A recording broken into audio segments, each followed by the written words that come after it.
Bonjour les filles, j'espère que vous allez bien. Peut-être vous avez lu ma phrase de la semaine passée. Ces temps, j'ai souvent mis des phrases avant la publication de mes articles. C'est des phrases, des citations, des choses en lien avec l'article et la vidéo que je vais poster la semaine d'après. Et en fait, c'est pas toujours des choses que je lis quelque part, c'est parfois des choses qui me viennent comme ça, en inspiration. Et c'est parfois en lien avec mon propre vécu, parfois en lien avec votre vécu à vous, avec les clientes que je reçois. Et c'est vrai que pour moi, c'est très intéressant de le partager avec vous, parce que j'ai l'impression que ces phrases ou ces citations ne me viennent pas pour rien, et que c'est peut-être quelque chose où vous pouvez puiser des informations ou de la force pour votre parcours. Euh, la thématique d'aujourd'hui, donc vous pouvez aussi lire dans l'article, c'était justement ces épreuves, je trouve, très dures quand on est en désir d'enfant ou dans un parcours PMA, euh, que sont les signes très clairs que dans notre corps, il y a quelque chose qui ne fonctionne pas comme on aurait souhaité.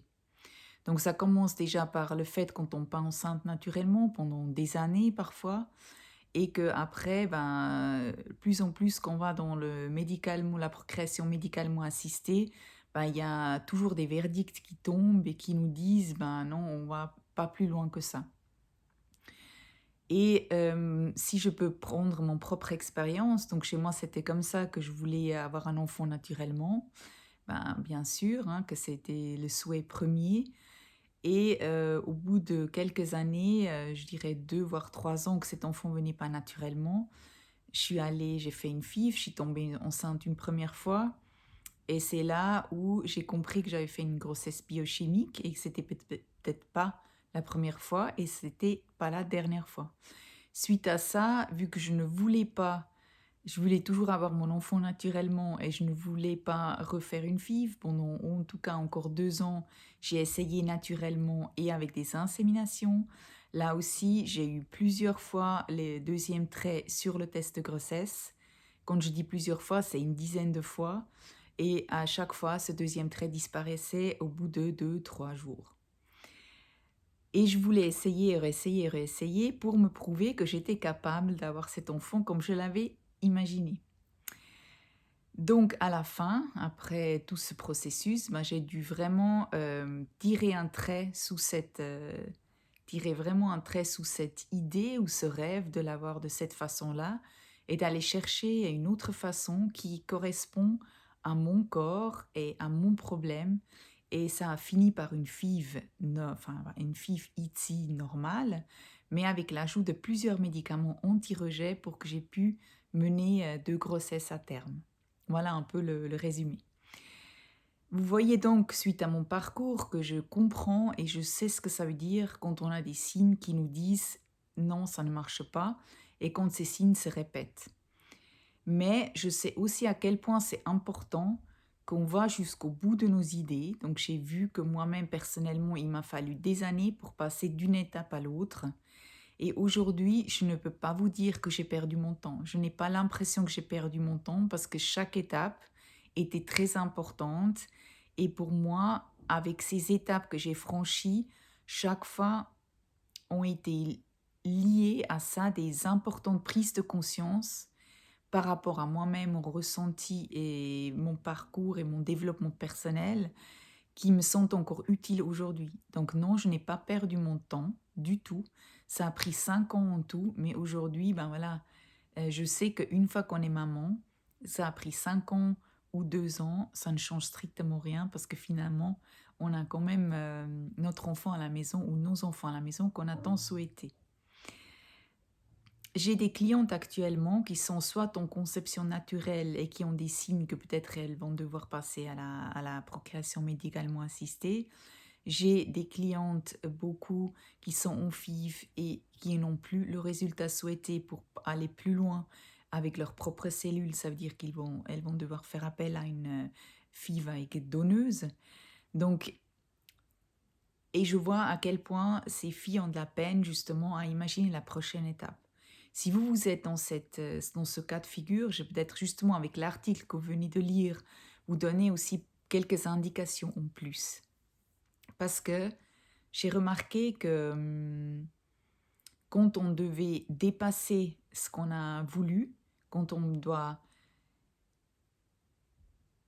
faire le deuil d'un rêve, ce deuil est pas seulement lié à ce rêve qui ne se réalise pas comme on a voulu, mais à la croyance que nous avons que si les choses se passent comme on a prévu, ben on est une bonne personne, on est aimé par l'univers et puis que on a notre récompense suite à ça. C'est très important je l'ai déjà parlé plusieurs fois, mais là aussi, on se rend compte de nouveau que quand, par exemple, une cliente me dit bah, si je dois passer à la FIV, si on fait tout le cheminement de ses croyances qu'elle a, si je dois passer à la FIV, entre guillemets, je suis une mauvaise personne. Donc, elle doit vraiment faire le deuil d'être une bonne personne. Donc, si elle passe à la FIV, elle doit être au clair qu'elle a cette croyance qu'elle croit que d'être une mauvaise personne si elle doit passer par la FIV. Et puis, c'est cette croyance-là que nous devons travailler parce qu'en soi, la FIV n'est pas le problème. La même chose pour la maman qui aimerait devenir maman avec un don. Si au fond d'elle, elle a l'impression que son enfant ne veut pas venir ou ne veut pas d'elle, sinon il viendrait avec ses gènes à elle, ben, elle doit vraiment faire le deuil de ne pas mériter ou de ne pas être digne d'avoir cet enfant. Donc vous voyez, on joue vraiment sur un autre tableau quand on a des résistances fortes comme ça. Et la plus grosse résistance, et peut-être celle qui englobe un peu tout, c'est qu'on peut dire quand on reçoit un cadeau qu'on a prévu, ben, on a la preuve que l'univers nous aime. Et quand nous devons faire le deuil de ce cadeau-là, faire un autre chemin, ça veut dire qu'on se sent puni, rejeté ou abandonné par l'univers et on a l'impression de ne pas être aimé. Et si on doit du coup passer par un autre chemin que celui qu'on a prévu, ça veut dire qu'on doit faire le deuil d'avoir la preuve que l'univers nous aime. Donc, de mon cas, moi j'ai dû passer de la conception naturelle à la FIV. J'ai vraiment vu le cheminement que j'ai fait pour finalement me dire à la fin, non, la FIV n'est pas une punition, c'est une chance. Et je ne suis pas punie ni rejetée. Simplement, on me propose une solution à un problème qui existe à l'intérieur de mon corps. Et là aussi, j'insiste sur ce fait et je ne vous oblige pas de partager ma croyance. Mais je crois que vraiment qu'aujourd'hui, les problèmes que nous rencontrons au niveau de la fertilité, ce n'est pas une punition, c'est simplement un fait de notre quotidien, de notre vie, de notre train de vie. Et à ces problèmes que nos corps physiques rencontrent, il y a des solutions. Il y a une aide. Euh, ce n'est pas quelque chose qui est mal. C'est au contraire, c'est plutôt quelque chose, un ajout à la nature. Comme j'explique dans l'article, ben, la nature a toujours le dernier mot. Donc nous ne pourrons pas obliger un bébé de naître si l'âme ne veut pas être dans ce bébé. Donc nous pouvons certes créer des corps physiques, des embryons physiques, mais à la fin, c'est quand même la nature qui décide si cet embryon a vie ou pas. Donc on peut aider la nature à créer ce corps physique et après lui laisser le libre choix de venir s'incarner ou pas. Par rapport à ces problèmes que nous pouvons rencontrer dans notre corps physique, je vois aussi que souvent on n'ose pas passer à l'étape suivante. Typiquement, là je parle presque et surtout de l'étape conception naturelle à la procréation médicalement assistée, parce qu'on a peur des problèmes qu'on peut trouver. Par exemple, quand on est en conception naturelle et même si on est en insémination, il y a plein de choses qui se passent dans notre corps et du coup, les médecins ne peuvent pas voir si vous rencontrez un problème à l'ovulation, si vous rencontrez un problème à la fécondation et du coup, on ne peut pas vraiment dire comment vous solutionnez ces problèmes. Parce que n'oubliez jamais que si vous passez en FIV, déjà, c'est pas le diagnostic qui crée le problème. On a l'impression que si on passe à l'étape FIV et on se rend compte que nos ovocytes ne survivent pas, par exemple dans l'éprouvette, ou le sperme ne féconde pas l'ovocyte, ou les embryons ne survivent pas, ou les embryons ne survivent pas à la décongélation, par exemple, ou tous les embryons ne vont pas jusqu'à J5, on a l'impression que c'est la FIV qui nous a créé ces problèmes-là. Probablement, c'est pas la FIV qui crée le problème. La FIV, elle révèle le problème. C'est le diagnostic qui révèle un problème existant qu'on n'aurait pas découvert si on ne pouvait pas surveiller toutes ces différentes étapes à l'extérieur de notre corps. Et vous pouvez, si vraiment vous avez un problème ovocytaire, par exemple, ou si vraiment, j'ai une cliente, un très bel exemple, elle a fait une FIV classique où à la fin elle avait 9 magnifiques ovocytes et aucun spermatozoïde a pu féconder les ovocytes, ben, elle aurait pu essayer pendant 10 ans et probablement elle n'aurait pas été maman. Donc il a vraiment fallu un médecin qui injecte le sperme de son mari dans son ovocyte pour qu'aujourd'hui elle soit maman. Et si on n'avait pas découvert ce problème à l'extérieur de son corps, ben, probablement ça n'aurait jamais marché. Donc vous voyez, c'est pas la FIV ou le PMA qui révèle, qui crée le problème, il le révèle simplement. Donc c'est une chance de le découvrir et de trouver une solution à ça. La même chose si on a un problème avec les ovocytes, malheureusement, ben, souvent c'est le signe pour nous de passer à la prochaine étape.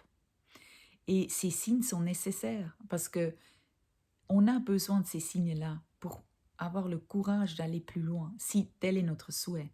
Parce que bien sûr, on a toujours le libre arbitre de dire non, pour moi, je suis au clair, je ne veux pas dépasser ce stade-là. Hein, ce stade-là, vous pouvez bien sûr vous écouter et le respecter.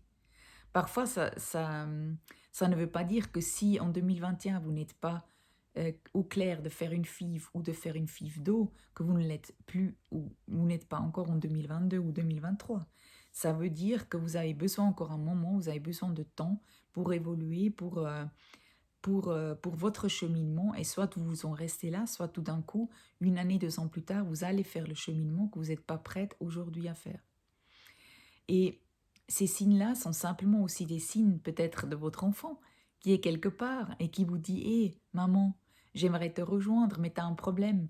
Alors tu vois, si je ne peux pas venir de ce moyen-là, ben moi, j'ai un autre moyen sur lequel je suis d'accord de venir et je suis d'accord de le proposer. Alors vas-y, essaye-le et puis du coup, moi, je pourrais te rejoindre dans ton monde. » Et moi, j'ai vraiment l'impression que c'est ce qui s'est passé pour moi, c'est que j'ai eu des signes plein de fois de mes enfants qui voulaient venir. Et ben là, j'ai pas pu les avoir sans tous ces médicaments et sur la FIV. Et aujourd'hui, ils sont là. Donc, quelque part, vous n'avez pas obligé votre enfant à venir. Au contraire, vous permettez à votre enfant de venir. Vous permettez à votre enfant d'avoir une vie ici sur Terre grâce à ces moyens que vous trouvez dans la procréation médicalement assistée. Si tel est votre souhait, bien sûr. Hein, c'est très important. Donc j'espère que peut-être vous pouvez voir ces signes qui vous font du mal un petit peu différemment. Peut-être de vous dire, ok, j'ai compris que ces signes-là sont nécessaires pour que je passe à la prochaine étape, et de vous poser la question ensemble avec votre partenaire, est-ce que cette prochaine étape, est-ce qu'elle est pour moi ou est-ce qu'elle est pour nous ou pas? Et peut-être vous vous posez aussi la question, parce que vous n'êtes pas deux dans cette conception, vous êtes déjà trois. Peut-être vous vous posez la question si vous et votre partenaire voulez offrir la chance à votre enfant de venir de ce moyen-là. Je suis sûre qu'il vous entend et je suis sûre qu'il vous envoie des signes clairs si vous en avez besoin. Je vous souhaite une belle journée et une belle semaine et à très bientôt. Au revoir.